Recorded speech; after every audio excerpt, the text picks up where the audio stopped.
Hey, love learners, did you know that according to CNBC.com, finances are the leading cause of stress in a relationship? Yes, finances. So if you can imagine, this affects the overall relationship, including intimacy. And we'll show you how to decrease that stress coming up. You're listening to the Derrick and Rachel Harper podcast, where you get strategies on how to increase intimacy, build a meaningful connection, and increase communication. Gain clarity on your intimacy at www.derrickandrachelharper.com. Now, here's Derrick and Rachel. What's going on, everybody? It's Derrick and Rachel Harper from derrickandrachelharper.com and our new podcast, Derrick and Rachel Harper Podcast. Yes. How you doing? Yes. So this is our new podcast. We just rebranded ourselves and renamed ourselves because our old podcast, we didn't feel like it really fit us. And now we really fit because it's actually Derrick and Rachel Harper, right? So, it makes sense. Great. So we used to say go to our old situationship, but now we're saying go to derrickandrachelharper.com and you can listen to our podcast there. If you're watching us on YouTube, make sure you like, comment, subscribe, and hit that bell icon so that you never miss an upload. And follow us on Instagram at Derrick and Rachel Harper. Yes. Brand new. Yes. Same great content, brand new name, brand new chapter. So this is going to be great. So today we're talking about intimacy and how that relates to finances, right? We are. Right. So the finances are really one of those things that you wouldn't think would mess with intimacy, right? Mm-hmm. You would think finances would be something totally different, but finances really do connect to intimacy. Yes. And so I came across a few statistics that I want you all to hear, right? Mm-hmm. So here are a few statistics when it comes to intimacy, relationships, money, all that good stuff, finances. All right, it says couples don't just argue about money, they hide transactions from each other. Oh. Oh, really? So it says 1 in 5 Americans, 1 in 5 Americans in a relationship say they have spent $500 or more and not told their partner. So how much money you spent? Is that you? How much money you spent? You know, that was my next question. And then it says 6% maintain secret accounts or credit cards. Okay, so I don't have any secret accounts or any secret credit cards. I mean, this is just, I don't even know what to say about that. 1 in 5? Yeah. So we added 3 more people. Yeah, somebody in the group. Well, 5 is an odd number, so somebody's by themselves. So I don't know how they figure that number, but 1 in 5 spouses, I guess. I don't know. Just 1 in 5 people. Just 1 in 5 people in general. Okay.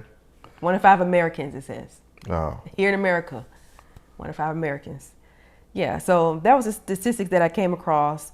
It says some 34% said they were the saver and their partner was the spender.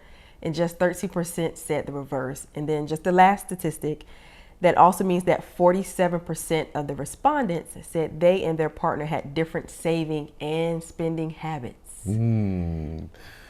That's kind of tough. I think we probably were on that same position, in that same position at first. I like things and I like to get, nice things. And Jordans, yeah.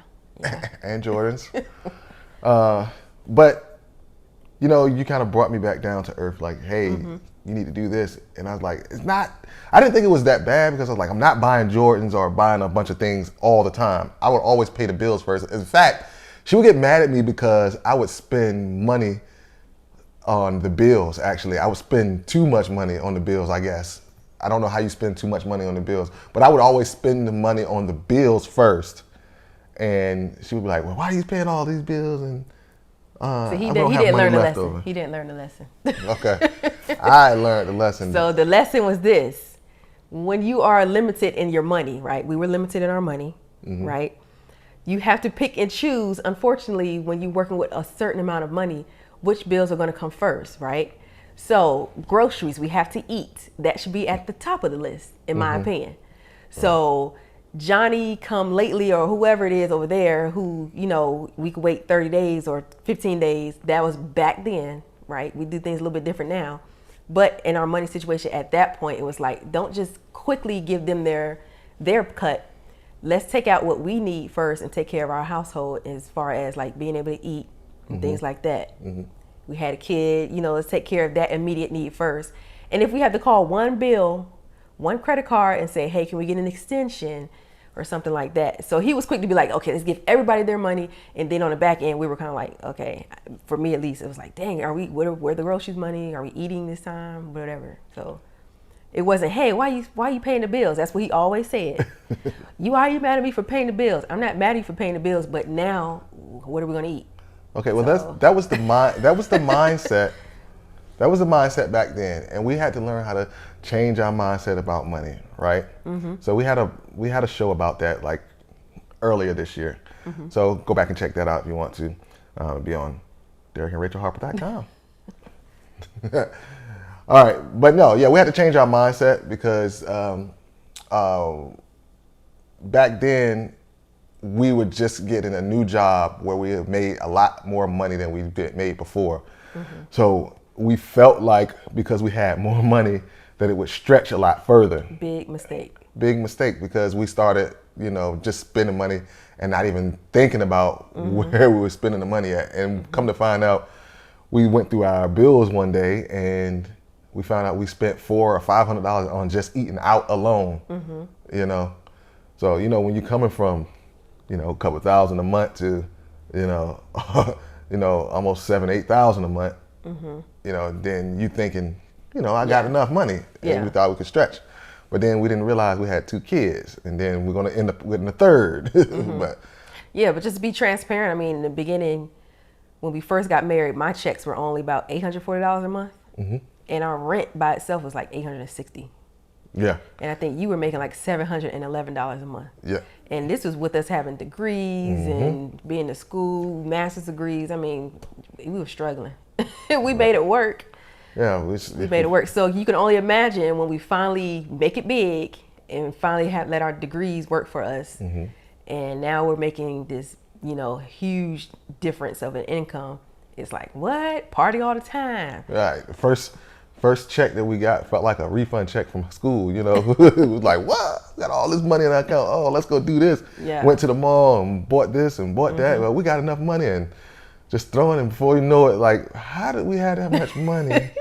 And now we kind of struggling. And now it's 2 days later. Yeah, like 2 or 3 days later. How are we struggling to eat? But and then you look, you're like, what? Like you said, that was his thing. What? And then that causes an issue because then you start blaming each other. Right. Like, well, you shouldn't have went and did that, or you shouldn't have did this, and then you start blaming one another for things that happened or how money got spent. Okay. So what are some things we can do to help mitigate those issues in our relationship, and how does that connect with intimacy? So, like I said before, you can start to have little issues with money where you're starting to bicker. And that's what we went through, where I was blaming him for saying, well, you shouldn't have spent money on this, and he was blaming me. But mind you, we're married. So we're making decisions, even though we're not sitting down and coming together making those decisions. If you do something wrong, that means I did something wrong. If I did something wrong, that means he did something wrong. Okay? So we weren't communicating. It was affecting our communication. So you have to be open. Right. You have to be open with your communication about what's happening, because we wanted to blame each other. And he was always saying, well, Rachel, you said, well, just go ahead this one time and go ahead and... Does that sound accurate? Right. It sounds very accurate. So that bickering, it can start to, bicker in a relationship, blaming each other in a relationship. And that just snowballs into something bigger. Right. And that really puts a damper on not only just the bedroom, but also the emotional connection that we had for each other. We're bickering and we're sitting on opposite sides of the couch and we're watching TV, and I'm like, dude, you can't come over here and just, sit beside me.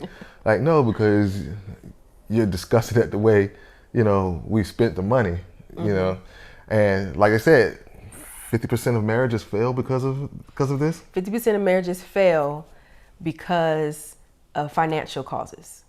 Right. Okay. So, that's a big thing. 50%, that's huge, and so a lot of people still don't have a big take on money. When we first got married, we didn't sit down and talk about money. I think a lot of people don't do that. You just automatically think, okay, when we get together, money is just going to be, this money journey is just going to be the same. We're going to be on the same money journey. And the real fact is, if you're not talking about it, you can't just wish it happens or hope it happens. You have to sit down and be intentional about the conversation you have when it comes to money. You have to. And you'll hear us say that a lot. You have to be intentional. Even with your intimacy, you have to be intentional. Once you start becoming intentional, it'll become a habit. Remember, it takes 21 days to make a habit. So for those first 21 days, you have to be intentional. So like Rachel said, you have to sit down, you have to be open book, you have to communicate about the finances. Write this down, right? Go sit with your spouse, significant other, whatever you want to call it, and you just pull out a spreadsheet and just write all of your bills down. Don't think about adding them up. Don't think about, how much money you could put to here and how much money you can save by, cutting this off or cutting that off. Don't even do that. Just write all of your bills down on a spreadsheet and just start there. And I'll tell you, that will change a lot of things in your communication, especially with money. And so you used Excel. Is that what you used, your platform? Yeah, I use Excel. Simple Excel. I'm talking about bare bones. You don't even know how to use Excel. I just know I'm going to list gas, $40, light bill, $80, and so forth and so on. And don't lie on there. If you know that you're, have a certain bill that you need to count it. Sometimes we don't want to count that bill, because it's only $2, but $2 every day adds up. So if you stopping at 7-Eleven or Kroger every day and getting that spearmint gum, even if it's that small of a purchase, you need to make sure you're writing it down. Right. And that should go into your miscellaneous tab. So make sure every single dollar, all the way down to the last cent. From the rooter to the tutor. all the way down, because you know what? It's going to make a difference. Those little $2, those little 5 cent, I just spent $4 for lunch. Oh, I just spent $3 for lunch. Those things add up. Coffee, that's a big one. I think a lot of people try to dismiss. Right, coffee, especially if you go to Starbucks like me, okay? Like I said, we went through our stuff and we saw that we were spending just tons and tons of money on just food alone. And when we looked at it, it was like, how? And it's like, okay, it's just $4 here. And it was just $3 here. It was $19 here. It was $7 here, okay? So how did it get there? Well, add it up. $400, in excess of $400 every month, just eating out when we could have just spent that $400 in food, and we didn't have to worry about spending an additional $400, just on food when we have bought food in the house and then go out to eat. How many of us done that? All right, raise your hand. Yeah, so that's true. So like we said, it's just to go back before we move forward with more tips. Tip number 1, make sure you have open communication about your bills, okay? Number 2, make sure you write down all of your bills. And so like Derrick said, don't worry about adding them up or anything like that. Just make sure you just have a list of every expense that you are having every month, okay? Household expenses, miscellaneous, whatever the case may be. Like I said, it needs to be from the biggest bill all the way down to the smallest bill. If you know you're buying gum every day, write it down. It counts as an expense, okay? Our third tip for you when it comes to financial literacy and love is definitely to discuss your money goals. Right. Okay, so what goal do we have in mind? Our goal is to do this, okay? Our goal is to have this amount of money at the end of the month. Right. Our goal is to make it to Disneyland, so we need to do this. Okay, so you need to discuss, have a conversation again. So it's kind of like communication, open communication. However, now you're being a little bit more specific. What goal do we have in mind so that we can start making steps and have a strategy towards meeting that goal? Right, and you'll get a lot of information from your spouse or your significant other when you talk about this. It'd be things that you didn't know. All right, it'll be things that you thought were cool that they didn't think it was cool, right? So, going out and buying those T-shirts or whatever you like every month, is a problem for her because you're filling up the closet. You know, just throwing something out there. But definitely discuss your goals. Get a plan in place that you both are good with. Okay. Now, even if you have to write that down, fellas, let me tell you, write it down. Why? Write it down and make sure you make it plain and make sure it's on paper so that neither party. Neither. Now, neither party goes into default or breaches the contract that we have put in place. Okay, because I'm telling you, everybody's forgetful, right? So make sure you write it down. Now, I don't want you to feel like, okay, well, I'm making a contract with my spouse, my best friend. Okay, it's not that. It's there and it's put in place so that you know what we discussed. Because again, you're going to do this at the beginning of the month, or you might do it at the beginning of the year, and these are your goals for the entire year. And by May, you forget. You forget I said that. Okay, so make sure that you write it down, make it plain, so that you guys can always refer back to it. Okay, and that is going to save a lot of argument, especially when it comes to making the money moves. And obviously, the number one goal is never to make a money move without the other person knowing exactly what you're doing with the money. So one of the things that we dealt with, so that we can be transparent, so you can know where we've been and where we have gone to now at this point where we are presently. In the beginning of our marriage, it was more so a thing of, why can't I just spend this on that? Why can't I just spend the money how I want to spend it? Sound familiar? No. No? It was always an argument. About. It was always an argument of, why can't I just spend the money how I want to spend it? And so I was the one who was kind of like, I wasn't trying to save a lot, but it was like, dang, why you got to spend it on another pair of Jordans? Well, why can't I just get these pair of Jordans? You know what I'm saying? So we dealt with that bickering. We know what it feels like to have those financial bickers. I'll say that, right? Yeah. There's always some type of argument, some type of disagreement, and we weren't always on the same page.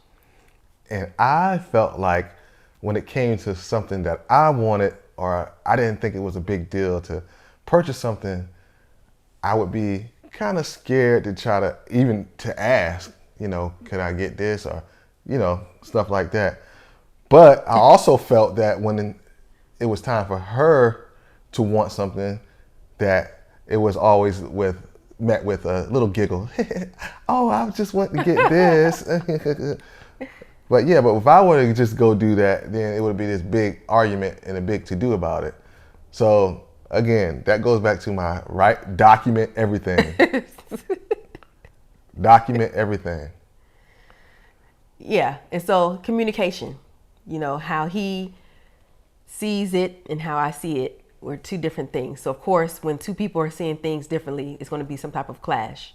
So that's why you got to make sure you get on the same page when it comes to everything, when it comes to finances. That's the big thing. Again, 50% of marriages fail because of finances, or lack thereof, or how it's being spent, or how there's this big secret about it.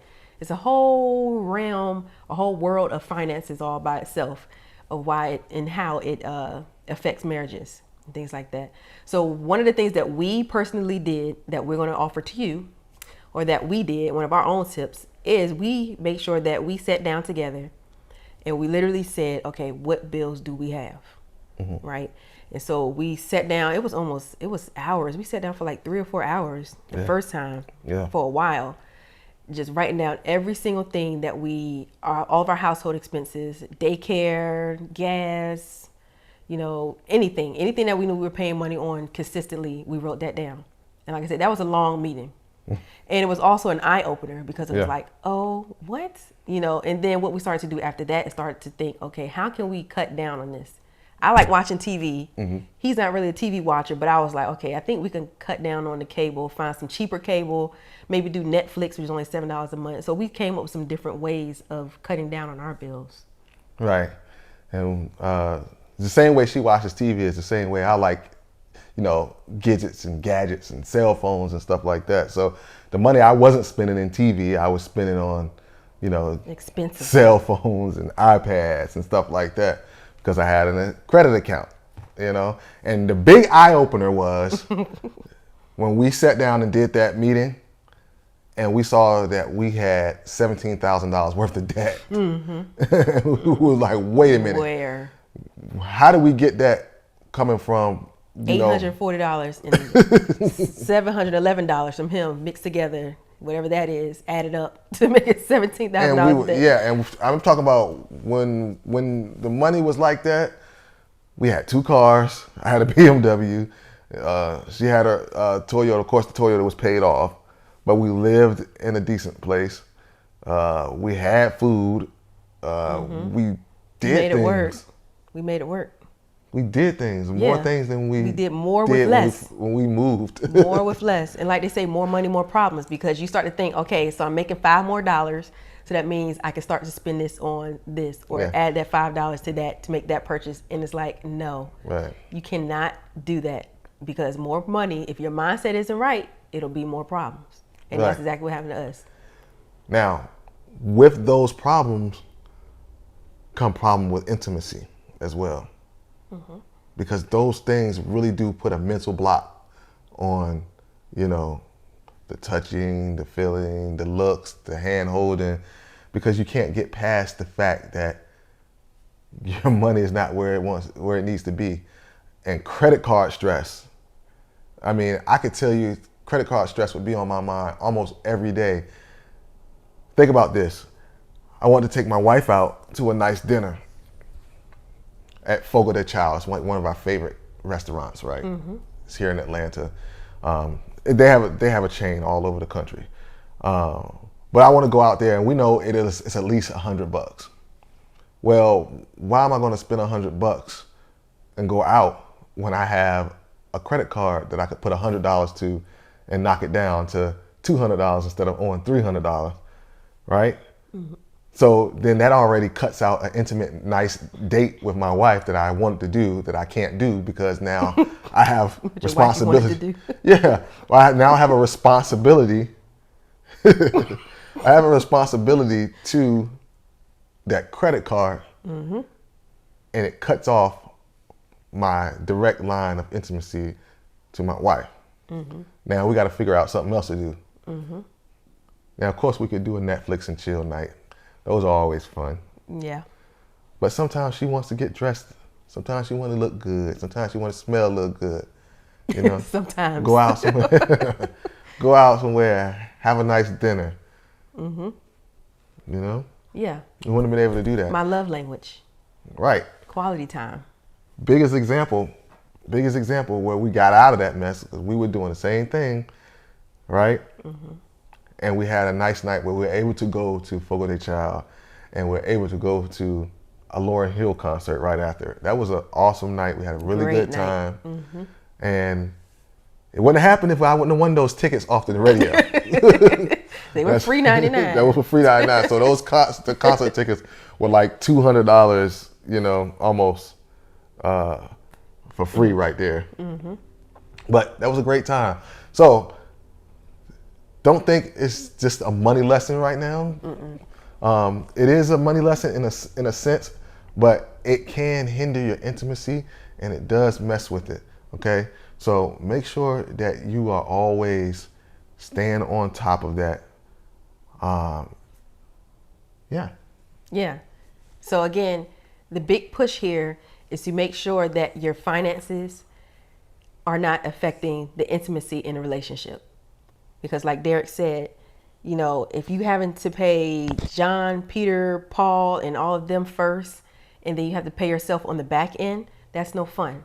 Okay, somebody's going to be losing somewhere, whether it's you, your spouse, girlfriend, whoever. Okay, somebody's going to miss out and lose. Okay, so the name of the game is to make sure you change your mindset about your money. Right. If you change your mindset about your money, change your mindset about how you want intimacy to occur in your relationship, then those two things can definitely come together and work for you. But you have to be intentional yes. about how you're going to pursue both money, financial literacy and how you're going to pursue your relationship and intimacy, because people don't think that those two things go together, and it definitely does. And we know firsthand, it was in the beginning of our marriage, you know what I'm saying, when we were dealing with that.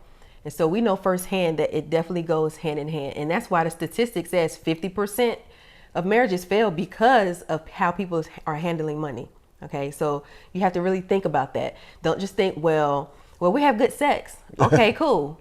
Right. All right. Okay. So what about everything else that's happening? All the other intimacy, you know, the kisses, what's happening with the hugs, what's happening with the going out, what's going on with that? How is your finances affecting that? So that's something that people don't think about. And no one, I don't think, thinks about even discussing that, you know, as like a premarital, you know, I mean, if you're going to premarital counseling, a lot of times they're going to force you to talk about money. Right. But on your own, if you're not doing premarital counseling or something like that, that's something that nobody thinks about. You know, you always talk about, what are your career goals? Do you want to have children? Where do you want to live? Do you want to travel? You know, all the little cute questions. But no one says, how do you spend your money? Now, a lot of people are saying that. Now, a lot of people are saying, how much money are you saving? Are you spending frivolously, or, you know, how are you doing this every month? So a lot of people don't want to really even think about that. And a lot of people don't want to think about that because they're not doing it right themselves. Right. You know, so it's like, we're going to be messed up. Let's just be toe up together. We'll get it together. And that's how we did it. Yeah. You know, we didn't talk about money. We just knew that he was getting a $700 check. I was getting an $800 check. And we made it work. Right. So no matter how much money you're making, you can still talk about your finances. I don't care if you're making $2, both of you making $2 a paycheck. Well, how are we going to take 10 cents and how are we going to put it in our savings account? Right. Every little bit counts, and it does add up. So speaking of ways to improve intimacy, we do have a little gift that we're going to be giving away to you guys today, right? Today, yes. This is our intimacy calendar. It's a 7-day intimacy challenge calendar. I have to say it like that because it's a very long title and I want to make sure that I get it right. And in this calendar, we're going to give you 7 days of challenges to do with your significant other, your spouse, your girlfriend, boyfriend, whatever you want to call them, right? So in these 7 days, these are things that can help improve your intimacy. So if you follow them, please go to our website, DerrickandRachelHarper.com, right? Because it's new. DerrickandRachelHarper.com. You can get our 7-day intimacy calendar. Yes. On the download, okay? We'll also leave a link in the description to that. So if you're watching on YouTube, you can just click that link and you can get that. Also, the link will be in the description of the podcast so that you can click right there. And if you don't know what that is or can't get to it, then you can follow us on Instagram at Derrick and Rachel Harper, and you can click on the link in our bio and it will be there for you as well. This is totally free because we want you guys to get the same effects that we got from it, okay? Now, we did 30 days. Yes, we have a 30-day workbook. But we're giving the 7 days away for free. And you can get the workbook coming soon. Coming soon. So make sure you go to DerrickandRachelHarper.com and get your book today. If that sounds like a shameless plug, it might be, okay? So, man, I hope you guys enjoyed this podcast today, and we want you to engage with us online. We love to hear from you. You can definitely go to our Instagram at Derrick and Rachel Harper and shoot us a message. We're always looking to hear from you guys. If you can go on our podcast and rate us, leave your comments, let us know how we're doing. We're always grateful for anything, any type of, feedback that we can get from you guys. We love it. All right. And we will see you on next Friday. See you later.